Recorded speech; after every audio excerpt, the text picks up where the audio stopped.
All right, good, whatever you are, good morning or good evening. So today we'll be talking about series circuits. That's the title. So series elements are connected right next to each other. They only have one common lead. Okay, so resistor 1 and resistor 2 are in series. The main idea is there is only one path for the current. Current can go anywhere else.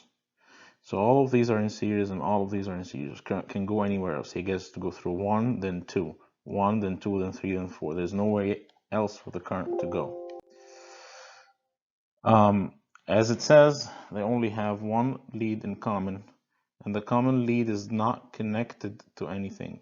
Make sure, because it gets tricky, is not connected to anything else. So here's a bunch of tricky circuits. So again, a common lead. This common lead is not connected to anything else. The resistors are arranged in zigzag. It doesn't matter.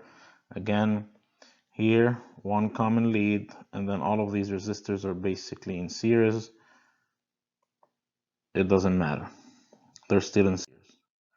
Again, a funky looking circuit, one common lead, nothing else connected, and then the current would go through this. But it's one current that's going through all these resistors. Here, on the opposite, there is no common lead because the current would come here and then it can go this way or it can go this way. So the current will be split into two currents. So this is in parallel, not in series. Okay?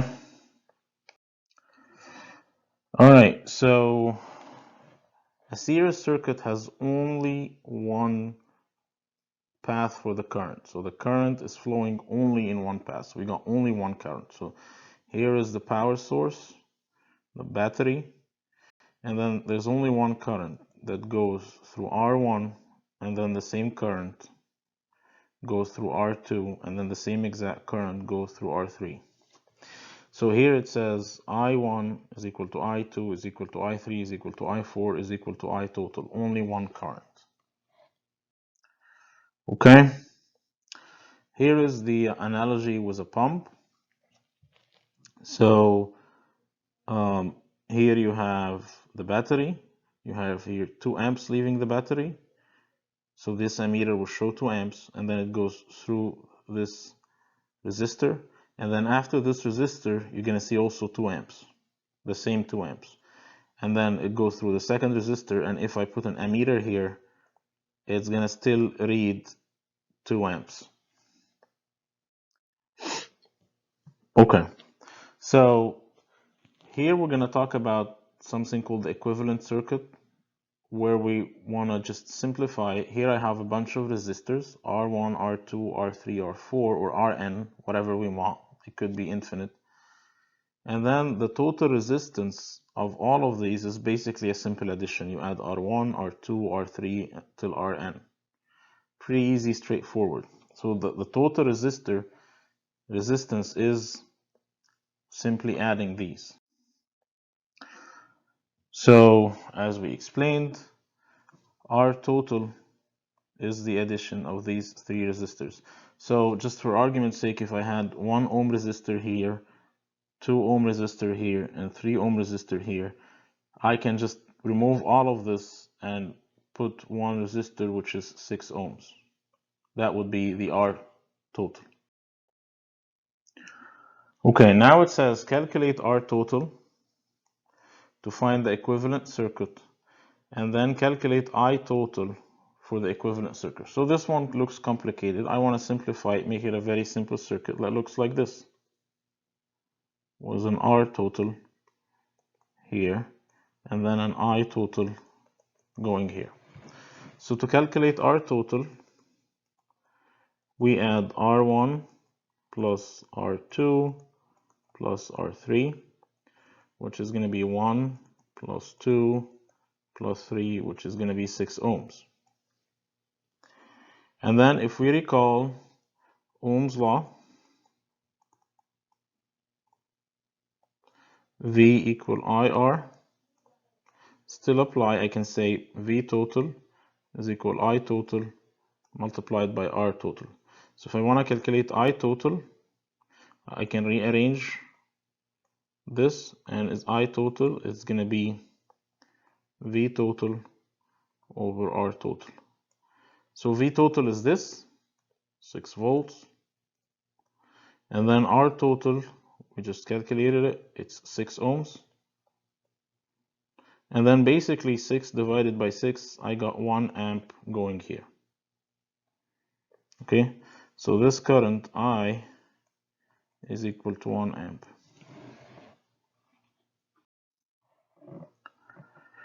Now comes in another question is what voltage appears across each resistor. So here I have 6 volts. If I get a voltmeter here, what volt will I get? Okay, so again, to solve this, we're gonna go to Ohm's law, but we're gonna apply locally here. So I can say that V1 is equal to I1 times R1. Okay, this is the same exact circuit we just did, and we know now that the current through the whole circuit is 1 amp. So I know that I have 1 amp, which is I1, so it's 1, and R1 is 1 ohm, so I have 1 volt across R1. That's V1. Let's do it for V2. I1 stays the same. I2 is equal, remember we said this is in series. So I1 equal I2 equal I3 equal I total equal 1 amp. It's all 1 amp. So I2 times R2 is equal to 1 times 2. It's going to be 2 volts.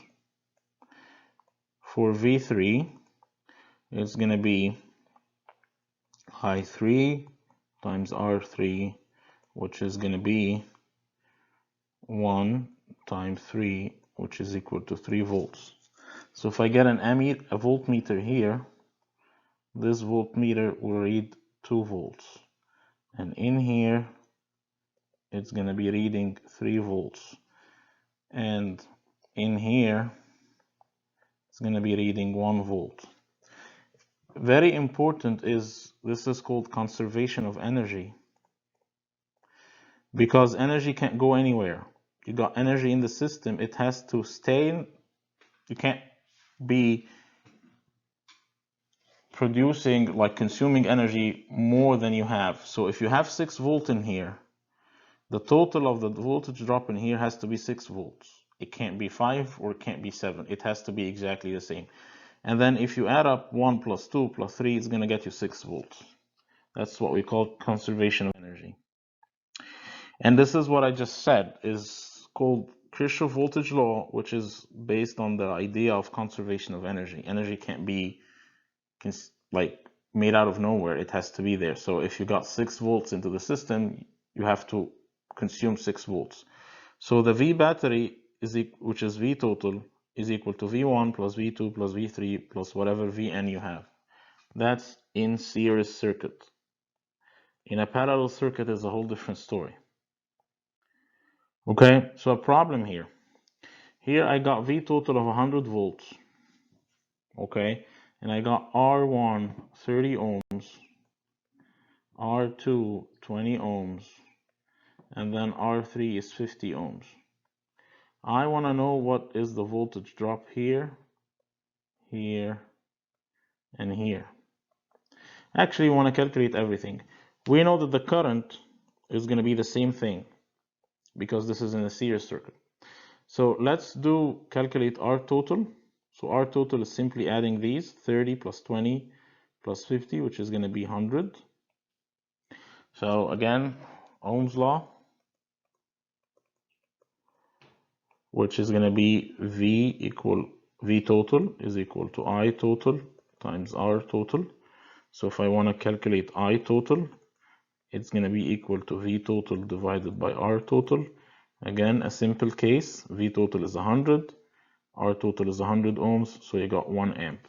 So I know that the current here is 1 amp, 1 amp, 1 amp, and be careful, the total current is still 1 amp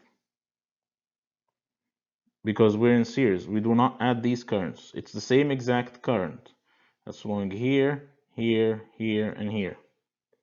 Okay? Now we want to calculate the voltage drop across each and every one. So again, Ohm's law, V1 is equal to I1 times R1, and we can say Vn is equal to In times Rn. So 1 times 30 is 30, 1 times 20 is 20, 1 times 50 is 50, and then these would add up to 100 volts. So here I'm going to read 30 volts, here I'm going to read 20 volts, and here I'm going to be reading 50 volts.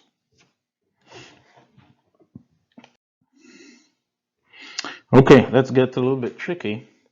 Now, this V total is 90 volts instead of 100. And now I took my multimeter and I measured that the voltage across R1 here is 40 volts.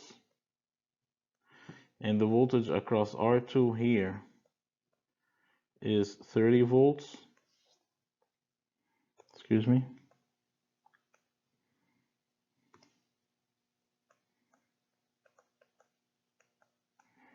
Okay, the voltage here I don't know yet. But actually, I should know it because I know that the total voltage should be the same. So the V3, since V total is equal to V1 plus V2 plus V3, then I know that 90 is equal to 40 plus 30 plus V3. So I can say that V3 is equal to 90 minus 40 minus 30, which is going to be 20 volts. So I know now that the voltage across R3 is 20 volts.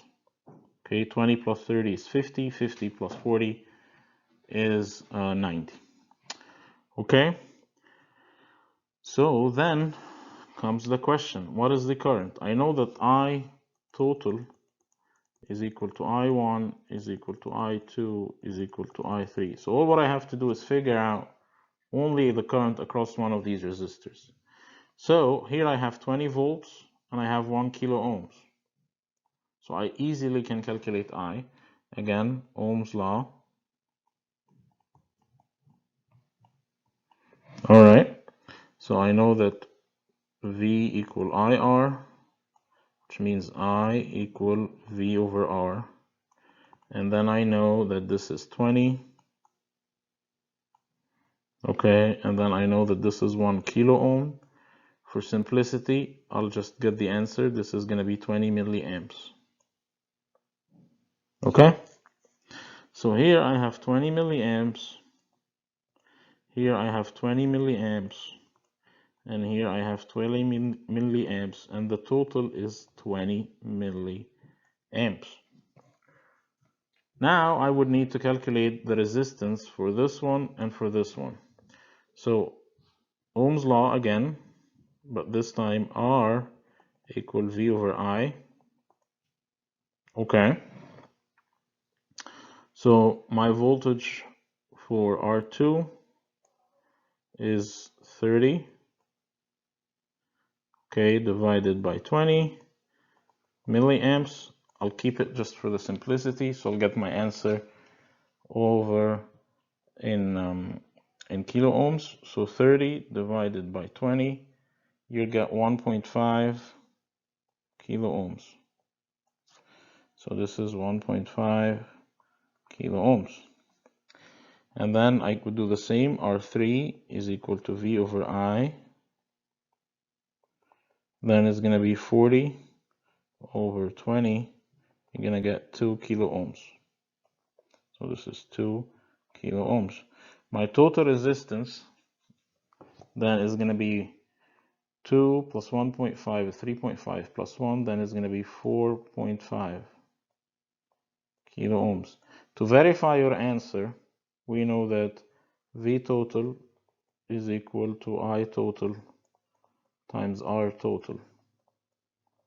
So 20 times 4.5, you should get 90 volts. Double check, use your calculator. 20 times 4.5, you're gonna get 90 volts. The milliamp would cancel out with the kilo ohms. Okay, so we did this. So here, remember, we said that voltage is the joule per coulomb, how much energy per charge. And we said that energy cannot be disappear out of nowhere, it has to be conserved. So the same idea, power also, which we defined as how fast you're making energy, how fast you're producing energy, or how fast you're consuming energy, has to be conserved, it can't disappear. So we can say that P total, which is what's made by the battery, is equal to P1 plus P2 plus P3. P3. P total, what's made by the battery, we know that P is equal to IV. So the current is 1 amp times 6 volts. We got 6 watt produced by this battery. There has to be 6 watt consumed. Okay, so what we can say using that same law, that P1 is equal to I1 times V1. And as a reminder, in series circuit, I total equal I1 equal I2 equal I3. It's only one single I. So P1 I1 times V1, we know that V1 is 1 volt, I1 is 1 amp, so we got 1 watt. So in this one, P2 is equal to I2 times V2. I2 is also 1 amp, V2 is 2 volts. This is an amp. Then we got 2 watt consumed.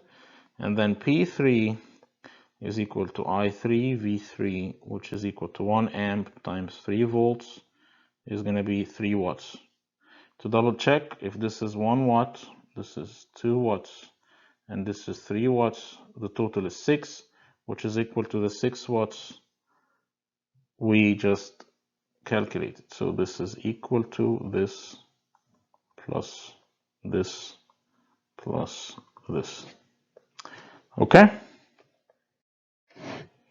This is what I just said. The total power provided is equal to the total power dissipated. Okay?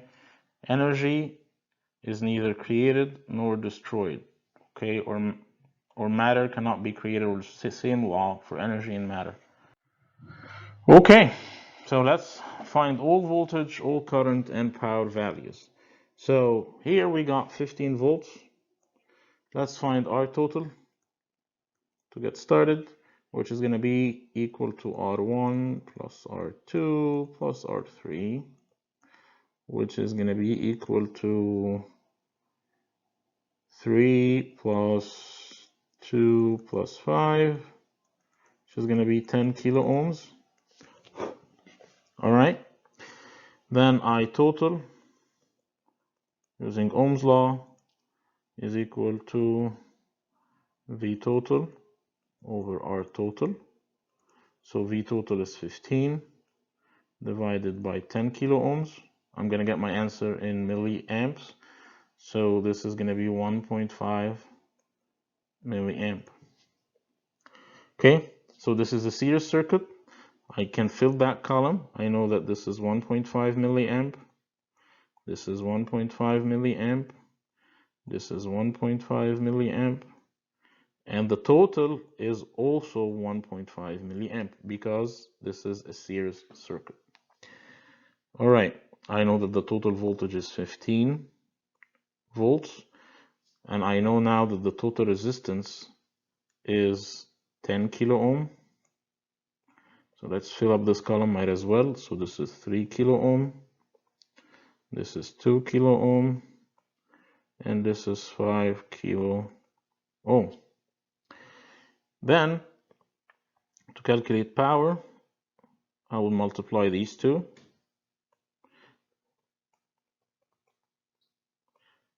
Because P equal IV. So if you multiply 15 times 1.5, 15 times 1.5, you will get 22.5 milliwatts. Let me double check. Yes. Right, so I know that the P1, now I know that these will add up to this. So this plus this will add up to this. And the same way, the voltage across each one will add up to this. So let's calculate voltage. I know that V equal IR. So I can say that this is going to be equal to this multiplied by this. Okay, so let's multiply every one of these. Milliamps will cancel kilo ohms. So it's going to be 1.5 times 3, which is 4.5 volts. And then 1.5 times 2. 1.5 times 3, I'm sorry, is equal to 4.5, and then 1.5 times 2, so I'm going to choose 3 volts, and then 1.5 times 5 is going to be 7.5. To double check yourself, if you add this one plus this one, it should equal to this one, so 4.5 plus 3 plus 7.5, you're going to get 15 volts. Now to calculate power, we're going to use the same idea. We're going to multiply voltage times current in every one. So this one is 4.5 times 1.5. You're going to get 6.75 milliwatts. And then 3 times 1.5. You're going to get 4.5 milliwatts. And then you have 7.5 times 1.5. You're going to get 11.25 milliwatts. To double check our answer, we're going to add 11.25 plus 6.75. You're going to get 18. 18 plus 4.5 is going to get you 22.5 milliwatts. Okay? So this is based on all of what we've said. This is a rule that you can use called the voltage divider rule, because series circuits exist all over in our houses in many situations, and it helps you to quickly calculate the voltage drop to troubleshoot circuits. Let's go into it. So we know that Ohm's law is V equal IR. Okay, so we know is V1 equal I1, which is this, or I total, is equal I total because I total is equal to I1. This is equal to I1. Sorry, let me erase this. Okay. So this is basically I total. And then this is R. So this is Ohm's law. This is V1, this is I1, and this is R1. Then what we've done is simply rearrange the equation. I made V total, so V1 is equal to V total, and then I took these two, maybe let's use a different color.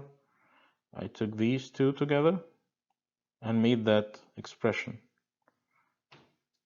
All right, and that becomes the voltage divider rule, that any voltage drop across any resistor is equal to the V total divided by the R of that resistor over R total. So let's get some examples. Here, for example, at position 2, the voltage across, if I don't want to calculate everything in that circuit. I just want to know the voltage drop here. So here's the shortcut. I'm going to use the voltage divider rule, which says that V2 is going to be the V total, which is 6 amps, times R2 that I know, which is 2 ohms, and R total is 1 plus 2 plus 3 is equal to 6 ohms. This is R total.